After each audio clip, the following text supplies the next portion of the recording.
Hello students, ORM 3 में SN1 SN2 reaction पूरा detail में पढ़ने के बाद में उनका कंपैरिजन पढ़ने के बाद में हम लोग रिएक्शंस के एग्जांपल्स ले रहे थे और इन एग्जांपल्स में मैंने आपको 13 रिएक्शंस के नेम लिखवाए थे जस्ट इससे पहले वाले वीडियो में। उन 13 रिएक्शन में फर्स्ट रिएक्शन जो हम लोगों को लेनी है वो है जनरल। फर्स्ट हेडिंग डाल लीजिए आप लोग, general SN reactions of alkyl halides। alkyl halides की जो मेन SN रिएक्शन है उन SN में कब SN1 होती है कब SN2 होती है उनके एग्जांपल्स के थ्रू यहाँ आप लोगों को समझाना है। जैसे अब यहाँ एग्जांपल्स ही लेंगे, अब कुछ और नहीं करना, हमें थ्योरी पढ़ चुके हैं सारी। ये मान लीजिए क्या ये टर्शियरी एल्काइल हाइड है। टर्शियरी कौन सी रिएक्शन करता है, SN1 की SN2? ऑब्वियसली SN1, क्योंकि उसका कैटायन बहुत आसानी से बनता है। फर्स्ट स्टेप में कैटायन अपने आप बनेगा, सेल्फ आयोनाइजेशन से होगा, पोलर सॉल्वेंट चाहिए। SN2 रिएक्शन टर्शियरी कंपाउंड देता ही नहीं है, ये आप लोगों को मैं फैक्ट बता चुका हूँ। अच्छा, तो रिएक्शन लोअर्स, इसमें अगर आपने वाटर डाल दिया और रिएक्शन करा दी, थोड़ा बहुत हीट करो तो कर लो, कोई दिक्कत नहीं है। तो क्या वाटर रिएक्शन कर सकता है? बिल्कुल कर सकता है। पोलर प्रोटिक सॉल्वेंट है, खुद ही न्यूक्लियोफाइल है, सॉल्वेंट भी है, न्यूक्लियोफाइल भी है ना, और वीक न्यूक्लियोफाइल है। और टर्शियरी SN1 से कब मना करता है? वीक न्यूक्लियोफाइल SN1 रिएक्शन करवा सकता है ना। प्रोडक्ट क्या बनेगा? Br निकलेगा, कैटायन बनेगा, H2O न्यूक्लियोफाइल जाएगा, एल्कोहल फाइनल प्रोडक्ट बनेगा, HBr भी बनेगा। ये कॉन्सेप्ट ले भी चुके हैं हम लोग। अगर इसमें किस किस तरीके से लिखा हुआ मिल सकता है आप लोगों को समझना, हो सकता है आपको लिखा हुआ मिलेगा एक्वस एसीटोन या मतलब H2O एसीटोन।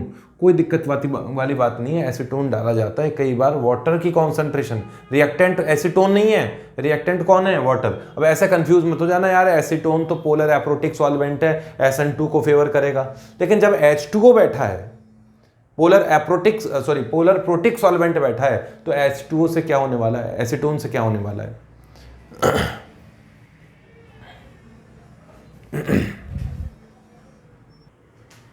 हाँ, मैं कह रहा था कि H2O को रिएक्शन करनी है, एसीटोन नहीं करता है, एसीटोन रिएक्टेंट नहीं है यहाँ पर। पोलर एप्रोटिक सॉल्वेंट जरूर है, लेकिन यहाँ खुद पोलर प्रोटिक बैठा है, जो रिएक्शन करने वाला है वो मेन H2O ही है। केवल H2O की कॉन्सेंट्रेशन को कई बार कंट्रोल करने के लिए एसीटोन डाला जाता है। आप कंफ्यूज नहीं होना, रिएक्शन H2O की है। H2O को किस किस तरीके से दिया जा सकता है वो मैं आप बता रहा हूँ। H2O दे दे, H2O एसीटोन दे दिया जाए, या H2O प्लस सिल्वर नाइट्रेट दे दिया जाए। अब सिल्वर नाइट्रेट को तो ऐसा भी लिख देंगे एक्वस सिल्वर नाइट्रेट, बात तो वही है, H2O के साथ ही तो है ना। हो सकता है तुम्हें AgOH दे दिया जाए, या हो सकता है Ag2O मॉइस्चर्ड फॉर्म में दे दिया जाए। ये कुल मिला के H2O की रिएक्शन करने की, OH जोड़ने की रिएक्शन है, डायरेक्ट और इनडायरेक्ट। सिल्वर आयन की प्रेजेंस में एल्काइल हैलाइड बहुत आसानी से SN1 रिएक्शन दे देता है। Silver ion and mercuric ion की प्रेजेंस में एल्काइल हैलाइड बहुत आसानी से SN1 रिएक्शन दे देता है, क्योंकि ये दोनों हैलाइड्स को निकालकर हैलाइड्स के साथ प्रेसिपिटेट बना लेते हैं। प्रेसिपिटेट बनाएंगे तो रिएक्शन बहुत आसानी से आगे की तरफ बढ़ेगी। तो सिल्वर क्या करेगा? Br के साथ PPT बनाएगा, Br के साथ, और OH H2O जाकर जुड़ता जाएगा। यहाँ नाइट्रेट नहीं जुड़ता है ना, ये बाहर निकलेगा, कैटायन बनेगा, OH आके जुड़ेगा, क्या बना? इसमें भी वही एल्कोहल, इसमें भी वही एल्कोहल, सिल्वर का ब्रोमाइड का PPT जरूर बनेगा साथ में। इसमें भी वही एल्कोहल, OH माइनस बहुत स्ट्रॉन्ग न्यूक्लियोफाइल नहीं है यहाँ पर, सिल्वर के साथ में जुड़ा हुआ है, ठीक है। तो वही एल्कोहल बनेगा। और ये सब रिएक्शन कौन सी कैटेगरी की है? SN1 है, SN1 है। SN2 तो टर्शियरी दे ही नहीं सकता। ये भी मॉइस्चर, अगर ये दोनों आपस में रिएक्शन करते हैं, मतलब वाटर और AgOH मतलब सिल्वर का ऑक्साइड रिएक्शन करता है, तो सिल्वर हाइड्रोक्साइड ही बनता है। ये वाटर से रिएक्शन करके सिल्वर हाइड्रोक्साइड ही बनाता है, बात वही है, SN1 रिएक्शन ही है, SN1 रिएक्शन ही है। और SN1 रिएक्शन का प्रोडक्ट यही होगा जो एल्कोहल मैंने बनाया है, ठीक है। तो H2O को इस तरीके से लिखा हुआ दिया जा सकता है। हाँ, अगर टर्शियरी अल्काइल हैलाइड के साथ में KOH डाल के H2O डाला गया, एक्वस KOH, वो भी SN1 रिएक्शन होता है, ये फैक्ट बता रहा हूं। KOH तो स्ट्रॉन्ग न्यूक्लियोफाइल है, क्या स्ट्रॉन्ग न्यूक्लियोफाइल SN2 कर लेगा कि यहां पर टर्शरी वाली पोजीशन पे? वो तो खूब कोशिश कर लेगा SN2 हो जाए, लेकिन होगी क्या? क्या OH माइनस में इतनी औकात है कि टर्शरी के पास में, इतनी क्राउडिंग के पास में जाके अटैक कर सके? नहीं कर सकता, क्योंकि क्राउडिंग बहुत ज्यादा है ना। ये अपनी मर्जी का मालिक है, Br इसमें से निकलेगा, कैटायन बनेगा और उस कैटायन पर OH माइनस फिर जाके उसके बाद में जाके जुड़ेगा सेकंड स्टेप में, चाहे वो स्ट्रांग हो चाहे वीक हो, फर्क क्या पड़ता है? जब सेकंड स्टेप में जाके जुड़ रहा है कैटायन पे, तो वो SN1 रिएक्शन ही कहलाएगी।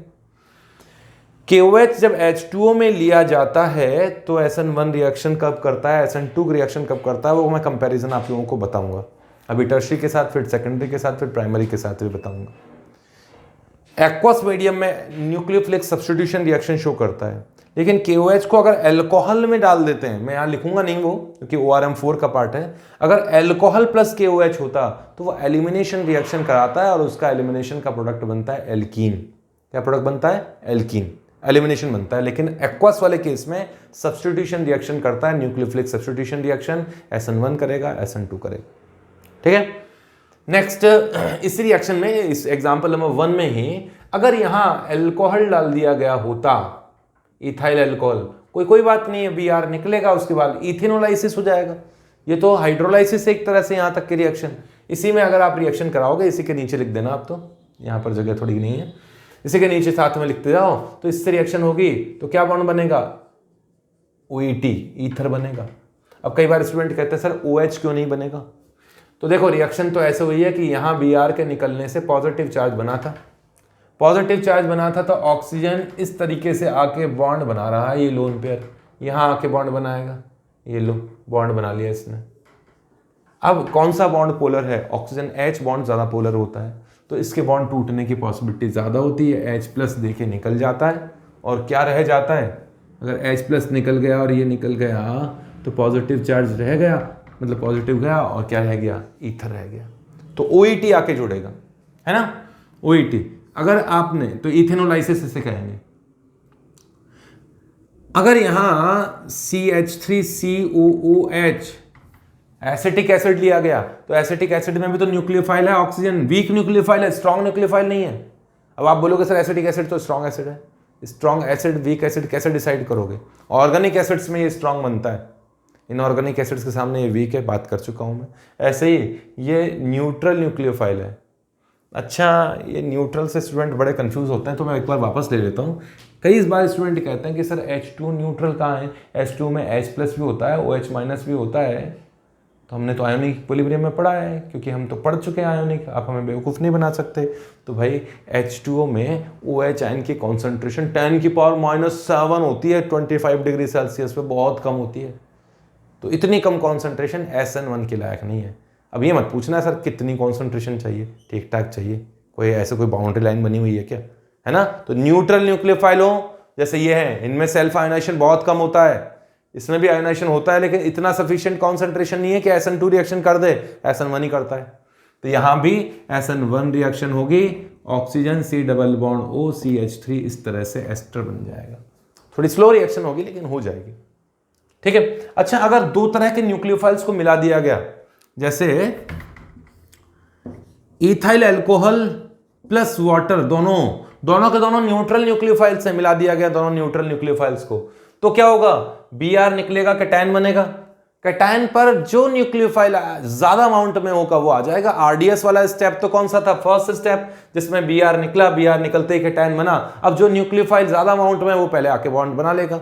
तो वाटर न्यूक्लियोफाइल ज्यादा है तो वाटर का बॉन्ड बनाएगा, इथाइल अल्कोहल ज्यादा है तो इथाइल बॉन्ड बनाएगा, और प्रोडक्ट तो दोनों ही बनेंगे, अल्कोहल भी बनेगा और इस तरह का ईथर भी बनेगा।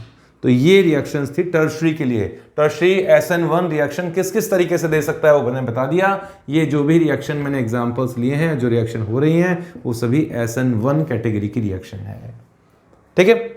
सेकेंडरी में लेता हूं, इसे लिख लो आप, फटाफट लिखो इसे। एग्जाम्पल नंबर 2 लेता हूं, सेकेंडरी का, मिटा देता हूं इसे।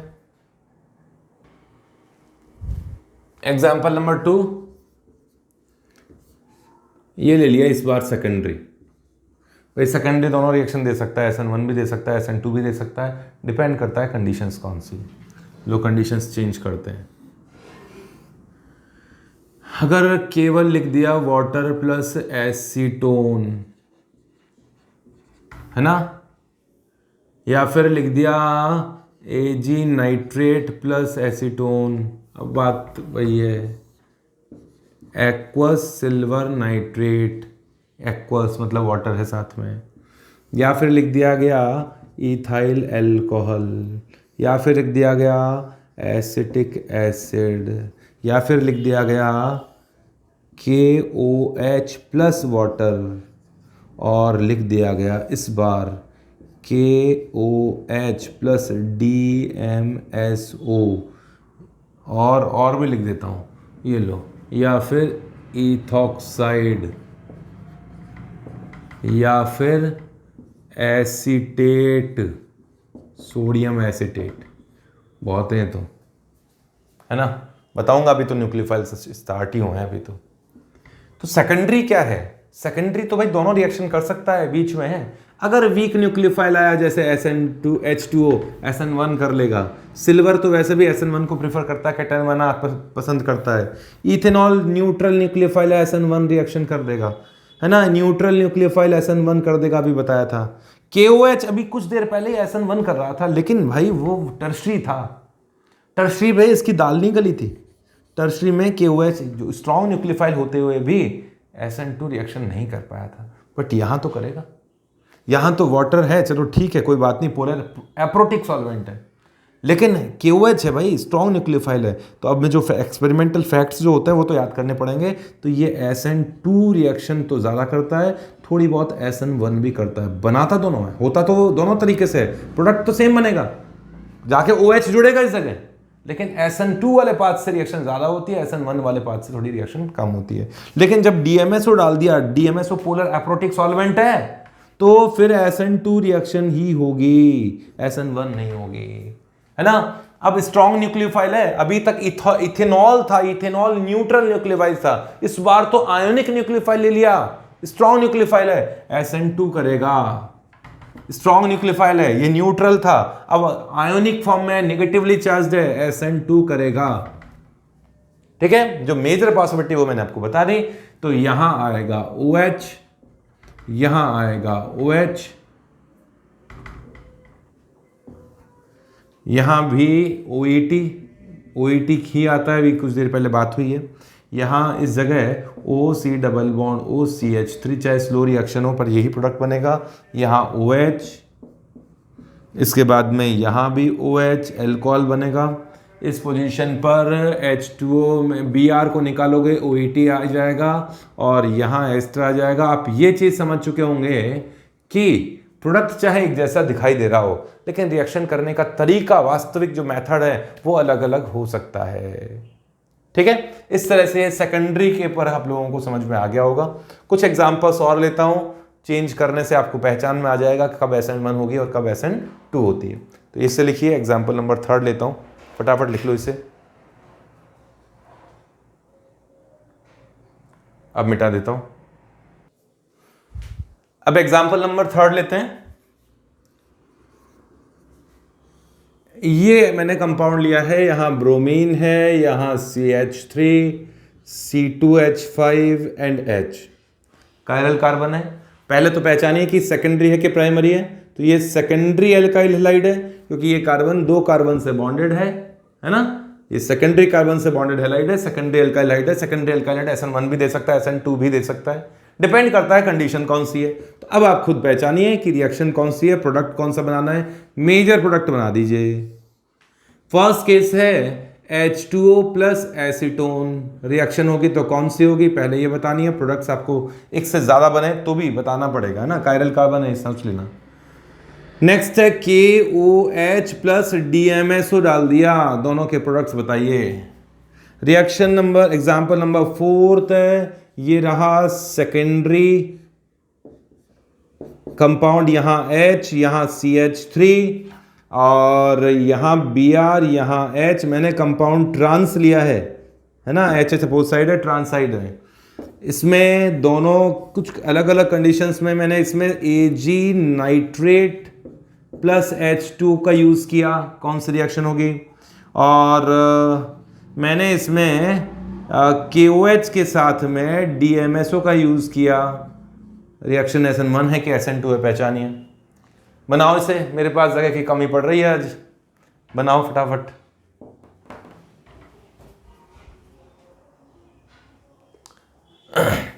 फर्स्ट रिएक्शन SN1 रिएक्शन होगी क्योंकि H2O एसीटोन है। H2O एसीटोन में Br निकलेगा, कैटायन बनेगा इस जगह, कैटायन प्लेनर होता है, रिटेंशन एंड इन्वर्जन दोनों प्रोडक्ट बनेंगे।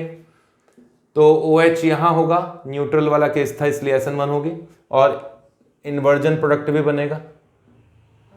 ये मिथाइल, यहाँ इथाइल, इस जगह H, यहाँ मिथाइल, यहाँ इथाइल, इस जगह H। अब तो मैं फास्ट बनाऊंगा क्योंकि इससे रिलेटेड कॉन्सेप्ट में दो तीन बार पढ़ा चुका हूँ, है ना, एग्जाम्पल्स के बीच में हुआ था। ये कौन सा प्रोडक्ट है? रिटेंशन प्रोडक्ट, रिटेंशन, ठीक है, आप देख लेना। और ये है इन्वर्जन प्रोडक्ट। कौन सी रिएक्शन होगी? SN2। कैसे पता पड़ा? सेकेंडरी में SN2 हो सकती है, स्ट्रॉन्ग न्यूक्लियोफाइल लिया, पोलर अप्रोटिक सॉल्वेंट है, सारी कंडीशन SN2 की है। सेकेंड ऑर्डर की रिएक्शन होगी, OH strong nucleophile back side से अटैक करेगा, Cl को निकाल देगा, और केवल इन्वर्जन प्रोडक्ट इसमें बनेगा। यहाँ मिथाइल, यहाँ इथाइल, यहाँ H, ओनली इन्वर्जन प्रोडक्ट। ठीक है, नेक्स्ट इस एग्जांपल को देखो, सेकेंडरी है, कोई दिक्कत वाली बात नहीं है। Br निकलेगा, अगर SN1 है तो सिल्वर के प्रेजेंस में वैसे भी SN1 होती है। स्ट्रॉन्ग न्यूक्लियोफाइल है, पोलर एप्रोटिक सॉल्वेंट है, SN2 रिएक्शन होगी। SN1 में कैटायन बनेगा, कैटायन प्लेनर होता है, OH प्लेन के ऊपर से और प्लेन के नीचे से दोनों तरफ से अटैक करेगा, तो इन्वर्जन और रिटेंशन दोनों प्रोडक्ट बनेंगे, सिस एंड ट्रांस दोनों प्रोडक्ट बनेंगे। इस साइड में तो मिथाइल मैंने नीचे लिखा है तो इसे डिस्टर्ब नहीं करूंगा। ये हो गया OH ऊपर की और रिटेंशन प्रोडक्ट, और अपोजिट साइड में ये हो गया इसका इन्वर्जन प्रोडक्ट। ये सिस है, HH सेम साइड बन गया, अपोजिट है ट्रांस साइड में बना। यहां क्या बना था? इनेंशियोमर्स का मिक्सचर बना है ना, इनेंशियोमर्स हैं। और यहां क्या बना है? Diastereomers, trans compound, cis compound, diastereomers means geometrical isomers. तो यहां बना mixture of geometrical isomers means diastereomers. इस केस में ओनली इन्वर्जन प्रोडक्ट Br निकलेगा, उसके अपोजिट साइड OH आके जुड़ जाएगा। ठीक है, एग्जाम्पल नंबर 4, कॉपी कीजिए इसे, जल्दी से कॉपी करो, मैं इसे मिटाऊंगा। एग्जाम्पल नंबर 5 लेते हैं। SN1 में रेजमेंट होता है, SN2 में नहीं होता ना। इससे रिलेटेड कुछ एग्जाम्पल्स और करेंगे। मिटा रहा हूं मैं इसे, वीडियो पॉज करके फिर लिख लिया कीजिए।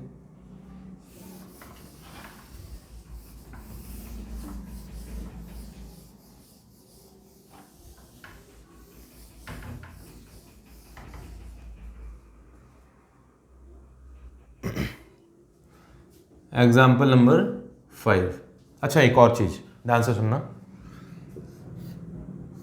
ये रहा Cl, है ना, ये प्राइमरी है और इसकी ये अल्फा पोजीशन, ये बीटा पोजीशन।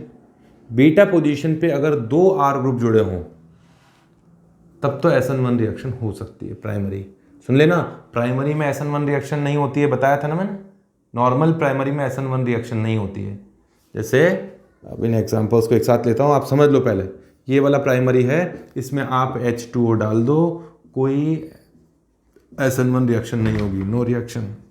क्यों? क्योंकि प्राइमरी कैटायन बना नहीं पाएगा और ये SN1 ही कर पाएगा, SN2 कर नहीं पाएगा। SN2 कराओगे तो हो जाएगी, KOH डाल दो इसमें, हो जाएगी, SN2 होगी, वाटर में साथ डाल दो चाहे, है ना। मैं ये बाद में लेने वाला था लेकिन कोई बात नहीं, SN2 रिएक्शन होगी और बहुत इजीली Cl को हटाकर OH आ जाएगा। लेकिन SN1 नहीं देता है। ये प्राइमरी, ये भी तो प्राइमरी है, लेकिन अगर किसी प्राइमरी की बीटा पोजीशन पे 2 R ग्रुप हैं तो वो SN1 कर सकता है, क्योंकि उसमें रीअरेंजमेंट की पॉसिबिलिटी होती है। SN2 भी कर लेगा, वो बात अलग है, लेकिन SN1 की और इसका झुकाव ज्यादा रहेगा। रीअरेंजमेंट के कारण SN1 की पॉसिबिलिटी इसमें ज्यादा होगी, और ये न्यूट्रल वाले केस में SN1 रिएक्शन देगा, और SN1 रिएक्शन देगा तो फर्स्ट कैटायन ये होगा, और रीअरेंजमेंट के बाद कैटायन ये होगा H शिफ्ट होने के बाद में। तो इसमें ये प्रोडक्ट भी बनेगा कि OH यहां आ जाए, और ये प्रोडक्ट भी बनेगा कि OH यहां आ जाए। मेजर प्रोडक्ट ये ही होगा, क्योंकि ये रीअरेंजमेंट के बाद बना है। क्लियर है? अब फैक्ट है ये सभी, सुन लेना। ये रहा प्राइमरी, ये भी प्राइमरी है, ये भी प्राइमरी था। इसकी बीटा पोजीशन पे 3R ग्रुप है, क्राउडिंग काफी ज्यादा हो गई। अगर बीटा पोजीशन पे 2R ग्रुप हो तब तो SN1 भी दे देता है, और SN2 भी रोता दे ही देता है। बट अगर बीटा पोजीशन पर 3R ग्रुप्स हैं, ध्यान से सुन लीजिएगा, बीटा पोजीशन पे क्राउडिंग बहुत ज्यादा हो तो फिर वो SN2 रिएक्शन नहीं दे पाता है, चाहे वो प्राइमरी ही क्यों ना हो। ठीक है? तो इसमें अगर आप H2O डाल दो, सिल्वर नाइट्रेट डाल दो, जबकि प्राइमरी है, तो प्राइमरी होने के बाद भी SN1 रिएक्शन दे देता है, क्योंकि बीटा क्राउडेड प्राइमरी भी SN1 रिएक्शन दे देते हैं। थोड़ा स्लो होगी, ठीक है, लेकिन हो जाएगी। लेकिन अगर आप सोचोगे कि मैं इसमें KOH डाल देता हूं, DMSO डाल देता हूं और फिर रिएक्शन कराता हूं, तो कोई रिएक्शन नहीं होगी, क्योंकि क्राउडिंग बहुत ज्यादा है। SN2 वाली कंडीशन इसमें नहीं हो पाएगी, हाईली क्राउडेड है। ठीक है? कोई डाउट? तो इसमें इस पोजीशन पर रिएक्शन नहीं होगी, यहां तो हो जाएगी। पहले ये बनेगा नियोपेंटाइल कैटायन, मीथाइल शिफ्ट होने के बाद में इसमें कैटायन ये बनेगा टर्शरी पेंटाइल कैटायन। तो नियोपेंटाइल वाले कैटायन पर OH आ सकता है, माइनर प्रोडक्ट ये बनेगा, और मेजर प्रोडक्ट इस पोजीशन पर OH आ सकता है, तो मेजर प्रोडक्ट ये बनेगा। समझ में आ गया होगा जो मैं कहना चाहता हूँ? तो मेरी ये बात ध्यान से सुन लीजिएगा, ये तीनों पॉइंट फैक्ट टाइप के बताए हैं। प्राइमरी SN2 रिएक्शन दे सकता है, बिल्कुल सिंपल सा प्राइमरी है, SN2 देगा। प्राइमरी की बीटा पोजीशन पे 2R ग्रुप है, SN2 दे देगा। KOH डाल दो, इसमें SN2 भी दे देगा, ऐसी बात नहीं है। KOH DMSO डाल दो, इसमें SN2 रिएक्शन भी हो जाएगी, रीअरेंजमेंट नहीं होगा फिर। लेकिन बीटा पोजीशन पे 3R ग्रुप हो तो वो SN1 ही दे सकता है, अगर कंडीशन है तो। SN2 तो नहीं दे पाएगा, क्योंकि क्राउडिंग इसमें बहुत ज़्यादा होती है। टर्शरी पर भी SN2 नहीं होती है, बता दिया था मैंने। ठीक है? और कुछ एग्जाम्पल्स लेता हूँ, कुछ फैक्ट टाइप के एग्जाम्पल्स है, इसे लिख लो जल्दी से। ये सारे जनरल टाइप के एग्जाम्पल्स है, इसीलिए मैंने जनरल पॉइंट्स में ले लिए हैं। 8th एग्जाम्पल नंबर 8th,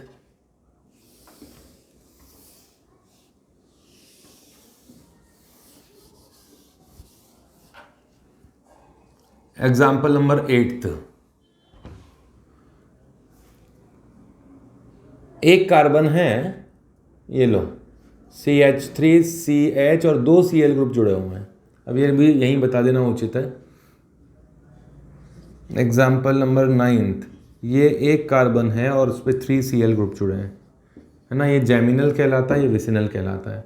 इसमें KOH डाल दिया H2O की प्रेजेंस में, SN2 रिएक्शन को फेवर करेगा, इसमें भी काफ़ी कुछ वही रिएक्शन होगी।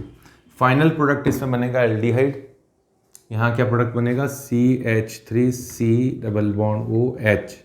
इसमें फाइनल प्रोडक्ट बनेगा सेकेंड वाली रिएक्शन में कार्बोक्सिलिक एसिड। इसको सिंपल तरीके से समझना चाहो तो ऐसे समझ लीजिए कि एक OH आया, Cl निकल गया, फिर दूसरा OH आया, दूसरा Cl निकल गया। एक कार्बन पे 2 OH हो गए, एक कार्बन पर 2 OH हो गए, फिर H2O निकल गया। एक कार्बन पे 2 OH स्टेबल नहीं है, H2O निकल गया, तो ये वाला कंपाउंड बना। ठीक है? ये एक सिंपल तरीका हो गया, कोई गलत नहीं है इसमें, आंसर तो सही यही आएगा। लेकिन रिएक्शन करने का मोड देखिए आप। OH ने आया, अटैक किया, Cl को निकाला, फर्स्ट स्टेप में प्रोडक्ट बना है ये वाला। इसका मैकेनिज्म लिख रहा हूं मैं, है ना। फर्स्ट स्टेप में क्या बना? CH3, यहाँ आया OH, Cl को निकालकर SN2 रिएक्शन। नेक्स्ट केस में OH माइनस ने एसिडिक H निकाला होता है। OH माइनस इस एसिडिक H को निकाल ले गया H2O के फॉर्म में, और माइनस बना है, इस जगह माइनस बना। फिर ये डबल बॉन्ड बनता है, Cl बाहर निकलता है, तब जाके ये प्रोडक्ट बनता है। तो सही मेथड तो ये है। इनडायरेक्टली वो सही था और आंसर भी बिल्कुल सही बैठता है कि एक कार्बन पे 2 OH आ जाएंगे, H2O निकल जाएगा। ऐसे ही इसे भी उसी मेथड से करो, इतना सिस्टमैटिक करने की जरूरत नहीं होता, तो इसमें भी वही सिस्टमैटिक ढंग से, पर सिंपल तरीके से करने की कोशिश करो। OH आया, Cl को निकाल दिया, OH आया, Cl को निकाल दिया, OH आया, Cl को निकाल दिया। एक कार्बन पे कितने OH आ गए? 3। एक कार्बन पे 3 OH हो गए। एक कार्बन पर जनरली एक से ज्यादा OH स्टेबल होते नहीं है, तो यहां से H2O का मॉलिक्यूल निकल गया, इन दोनों के बीच में डबल बॉन्ड बन गया। क्वेश्चन करने का जुगाड़ बिल्कुल बढ़िया है, क्वेश्चन सॉल्व किया जा सकता है इससे। लेकिन अगर सिस्टमैटिक ढंग से करोगे तो तरीका तो वही रहेगा। क्या तरीका रहेगा? अच्छा, इसमें कार्बोक्सिलिक एसिड बनेगा कि सॉल्ट बनेगा कार्बोक्सिलिक एसिड का, उसको भी ध्यान रखना।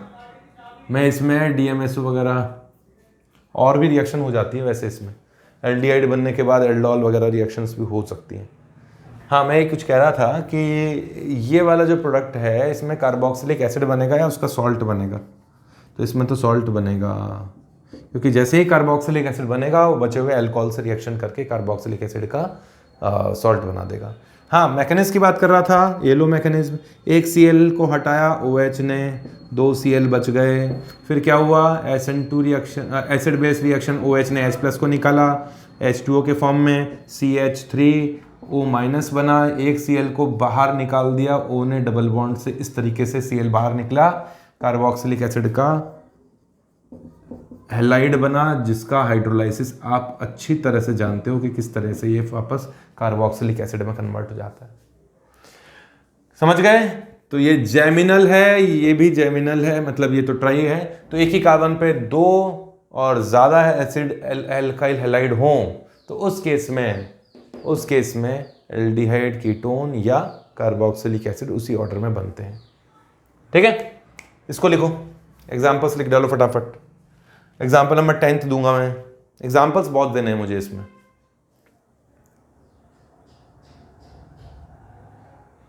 अब मिटा देता हूं इसमें। चलो, आज की क्लास के लिए तो सफिशिएंट एग्जाम्पल थे, और इसके बाद में अभी इसी ऑर्डर में जनरल एसन रिएक्शंस ऑफ एल्काइलाइड में और एग्जाम्पल्स भी बचे हुए हैं, तो मैं उन्हें छेड़ना नहीं चाहता, वरना तो बहुत लंबा खींचेगा ये लेक्चर। ठीक है, तो आप लोग इससे रिलेटेड यहाँ तक की जो थ्योरी है वो अच्छी तरह पढ़ो, और जैसे ही ORM 3 कंप्लीट हो जाए आप लोग एल्काइल हैलाइड चैप्टर उठा के पढ़ लो, है ना। उसमें एलिमिनेशन रिएक्शंस हो सकता है आपको समझ में ना आए, ORM 4 में समझ में आ जाएगी वो, बट एल्काइल हैलाइड काफ़ी अच्छा कुछ आपको समझ में आ जाएगा इससे। Okay, thank you.